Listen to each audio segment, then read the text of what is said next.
Fluminense aí que contra o Botafogo, né, não fez o dever de casa, teve algumas chances, mas o Lucas Perry, goleiro do Botafogo, estava numa tarde inspirada.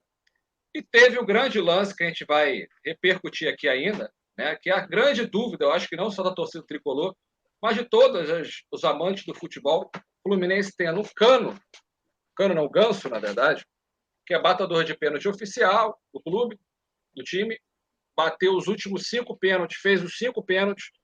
Tem o Arias também, que é um bom batedor de pênalti, que é o segundo. E tem até o Cano também, né, que não gosta de bater pênalti, mas estaria à frente do Calegari, né, que o menino aí pegou a bola para bater o pênalti, né? Torcedor do Fluminense não entendeu. O auxiliar do Diniz, o Eduardo, falou que o Calegari vinha treinando muito bem. Mas treino é treino, jogo é jogo. A gente até brinca aqui, né? O copiloto pode fazer. Tá voando muito bem, mas quem sempre conduz o avião é o piloto.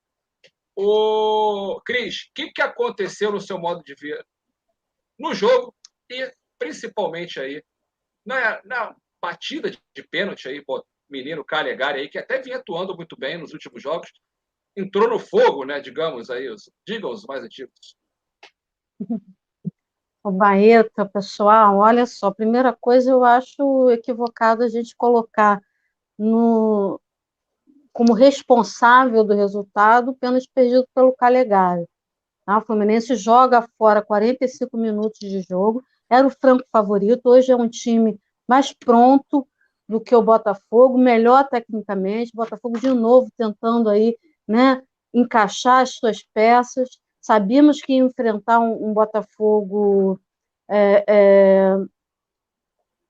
bem retrancado, segurando, brioso, o Botafogo é um time muito aguerrido, compromissado, e nós jogamos 45 minutos fora, porque você tem que entrar como favorito, você já tem que se impor, você já tem que buscar o placar, abrir o placar, e o Fluminense não faz isso por conta de uma escalação equivocada do Diniz, e aí eu quero trazer uma coisa que eu critico muito o Fernando Diniz, e eu critico sabendo que ele pode melhorar nesse aspecto, né? Não adianta criticar outros técnicos, a gente sabe que não vai acontecer nada, mas essa ideia dele de que a tática dele, o modelo de jogo dele pode fazer um Iago Felipe funcionar como um 10, 3 volantes, no modelo de jogo de troca de passes, de imposição, de marcação alta, só o Ganso de armador, articulador e áreas de um contra um, ele jogou fora 45 minutos de jogo, espero que isso não volte a acontecer. A gente não entende aqui, passando para os outros torcedores, essa insistência com o Iago Felipe é uma coisa que vem muito acontecendo no Fluminense, aí eu já vou puxar para a questão do Calegari. A questão do Calegari não foi um fato isolado, eu acho que é importante a gente falar isso. Está sendo recorrente colocar jogador acima da questão do jogo, da questão do resultado da partida. Nós tivemos aí com o Marcão, no final do ano retrasado, o Fluminense disputando vaga direta na Libertadores, tendo jogos em casa importantíssimos, inclusive com o Ceará, eu acho que com o América também, eu tenho uma memória péssima, e o Marcão escala o Wellington de volante. A gente sabe hoje como esses jogadores no meio de campo fazem diferença. Você tirar um Nonato e botar um Wellington vai fazer diferença no fluir do time do Fluminense, né? Você não pode jogar com o André, Martinelli e o outro volante, não pode, não dá, não flui. Não flui mesmo, você vai sobrecarregar, porque dobra a marcação no Arias, dobra a marcação no Ganso, que são os principais jogadores articuladores do Fluminense. Então, isso é recorrente no Fluminense. É uma coisa que vem acontecendo já na gestão Mário Bittencourt, que é muito negativo. Então, o Wellington joga para quê que o Wellington jogou? Para cumprir uma minutagem, para acionar a renovação automática, e ele fica mais de um ano no Fluminense, e o Fluminense na pré-Libertadores daquele ano.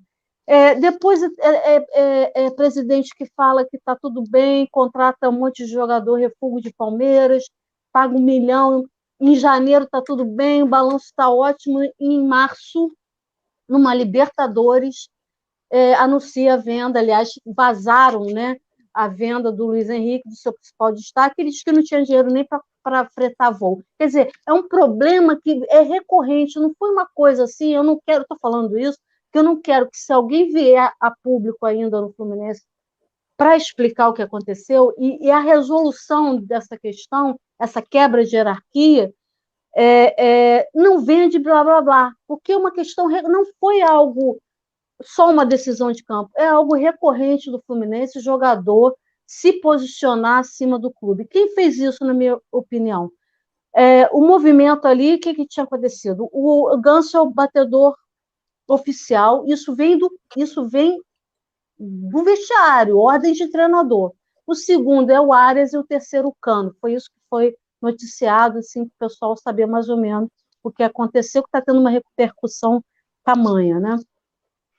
No lance do pênalti, o Ganso já vai, porque ele já começa. Ele, durante a temporada, ele já tem dificuldade no joelho, ele não tem condição física de jogar futebol, ele supre isso pela categoria, o talento dele surreal em relação aos passos variados que ele tem, né? E leitura de jogo e deslocamento. Mas ele chama o Arias e vai lá e dá apoio ao Arias. Nisso, quem quebra para mim a hierarquia? Com omissão e com a anuência do Ganso. Quem quebra a hierarquia é o André, que não tinha que nada ir lá na frente falar no ouvido do Ganso para outro jogador bater. Né? Ele quebra essa hierarquia. E o Ganso ajuda a quebrar, porque o Ganso tinha que, como ele é o capitão de fato e não de direito, apesar dele não usar a faixa, ele é o capitão de fato do time. Então, ele é o capitão, ele que orienta, ele que fala, ele é o homem que dá segurança ao resto do time, inclusive. Ele tinha que falar, não, peraí, tá 0-0. Ele tinha que ter isso, sim, era ele que tinha que ter. Mas ali há uma quebra de total de hierarquia, total de comprometimento, acho que houve muita empáfia do time, e a derrota machuca pela falta de respeito com o torcedor, pela falta, mais uma vez, um incidente de displicência e, sabe, intolerante, assim, uma das coisas mais bizarras que eu vi na vida. Eu não quero atacar o Calegari, mas eu acho que até foi o Gerson Penatinho que falou, era para o Calegari bater, era todo mundo morrer, né? O Ganso morreu, foi ótimo isso do Gerson. O Calegari bater, realmente é a última opção, até para o Fábio seria uma opção assim. Então, aquilo é uma coisa... esquecido o Calegari, porque se fosse o próprio André, vou lá, vou quebrar a hierarquia, mas, deixa eu bater aí, Diniz, deixa eu bater, é coisa natural do futebol. Mas como foi botar o Calegari de uma responsabilidade, uma empáfia, sabe, um tudo. Isso aí que você colocou, o Ganso foi omisso, não por ele não ter batido, mas por ter aceito que Calegari batesse no lugar do Arias, que era o segundo cobrador. Não sei o Liginor, o que ele acha disso. Boa, já jogou para você, Liginor, no teu peito aí, ó. Acho que ele citou muito bem. Eu queria falar algumas coisas também. A primeira coisa que eu até esqueci de falar, que levantou a bola, o Nino não pode ser capitão do Fluminense.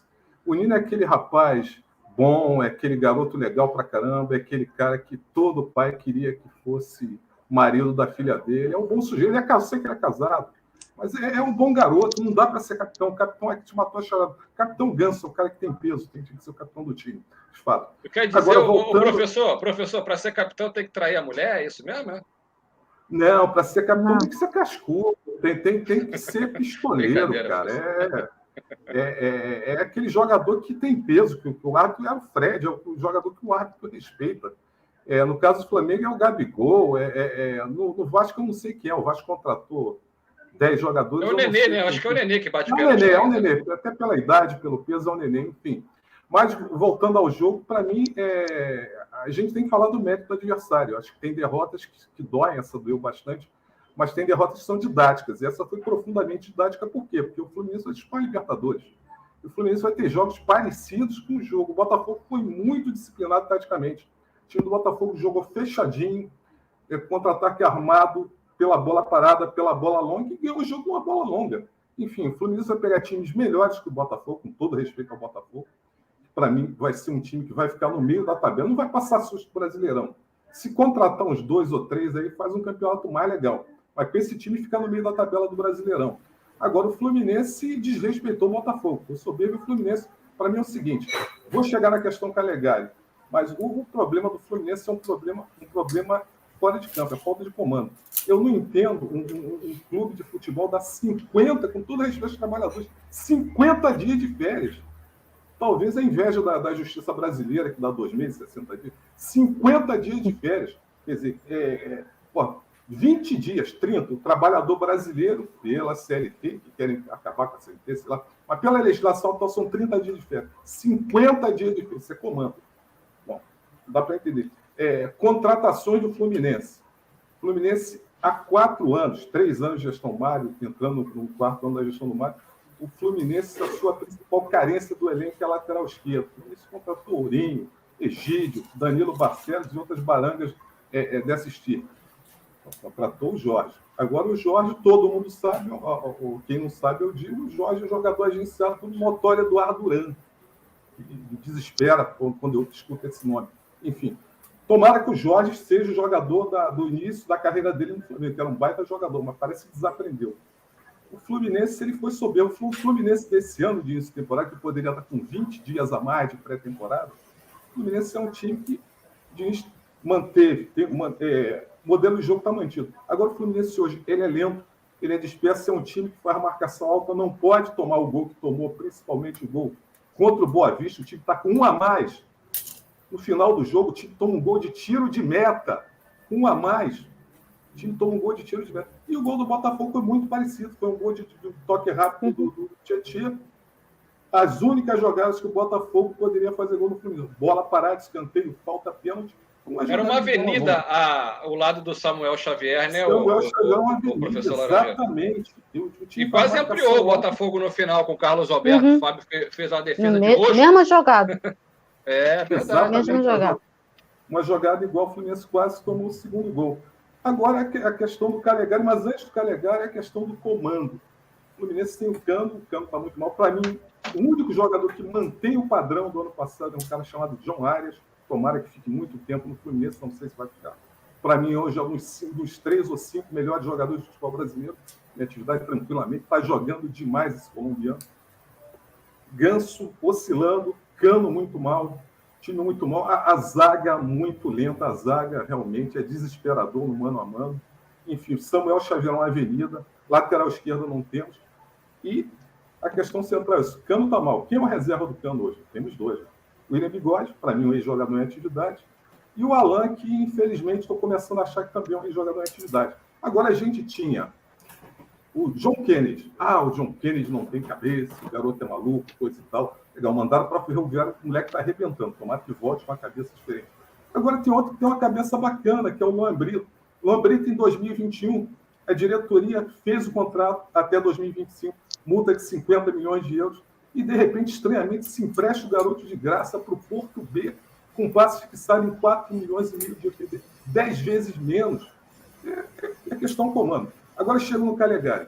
Para mim é o seguinte, me clareou essa questão a entrevista do Eduardo Barros, aí é comando também, o desequilíbrio do Diniz. Entendo, o Diniz é psicólogo, é minha mulher, é psicólogo, mas é um cara que não tem equilíbrio, ele foi expulso no final do jogo. Enfim, a arbitragem é ruim, eu concordo com tudo que foi falado aqui. A arbitragem carioca é muito ruim, a arbitragem brasileira é muito ruim. Os irmãos Sampaio são horrorosos. Rafael Claus, para mim, é ridículo. Enfim, eu não entendi porque esses caras vão para a Copa do Mundo. Mas, enfim, a decisão de campo que o Eduardo falou não pode existir. É comando. Se o treinador é o gestor, quem manda é o treinador. Se tem uma ordem hierárquica, o Ganso bate primeiro, o Arias bate segundo, o terceiro batedor é o Cano. Não tem nada que o Calegari ou o André, ou qualquer outro chegaram a pegar. Então vai lá o Fábio, pega a bola e vai bater, porque é uma decisão de campo. Por exemplo, eu trabalho numa gerência de uma empresa. Se outra gerência quer que eu faça um serviço, eu vou pedir autorização ao meu gerente. Eu vou falar, fulano, fale com o meu gerente para mim. Se ele me liberar, eu vou lá e faço. Não tem decisão de campo. A decisão é do treinador. Essa a questão é essa, falta de comando. E só para fechar o Calegari, acho ótimo, não chega a ser ótimo, um bom volante, mas não dá. Acho que ele botou na cabeça que pode chegar à seleção brasileira como lá. Não vai chegar, não vai chegar. É um bom volante, é um lateral de mediano para baixo. Enfim, é isso. Está faltando futebol, o Fluminense está muito soberbo e realmente, para mim, desrespeitou a torcida. Segundo tempo, o Fluminense foi ridículo. E é um time que o Diniz quer manter o modelo de jogo, mas o time não tem profundidade hoje. O time tem uma recomposição lentíssima. O time do Campeonato Brasileiro tem uma recomposição rapidíssima. Está tomando gol de bola longa. E, para mim, é isso. Não vou responsabilizar o Calegari. Para mim, a ordem de responsabilidade, o comando começa num cara chamado Mário Bittencourt. Depois desce para um cara chamado Fernando Diniz. Enfim, o Calegari não tinha que ter batido pênalti, mas o treinador tinha se impôs e colocado a questão que bate o primeiro batedor. É isso. O Fluminense perdeu porque o Botafogo, taticamente, foi superior e engoliu o Fluminense tática e fisicamente, principalmente no segundo tempo.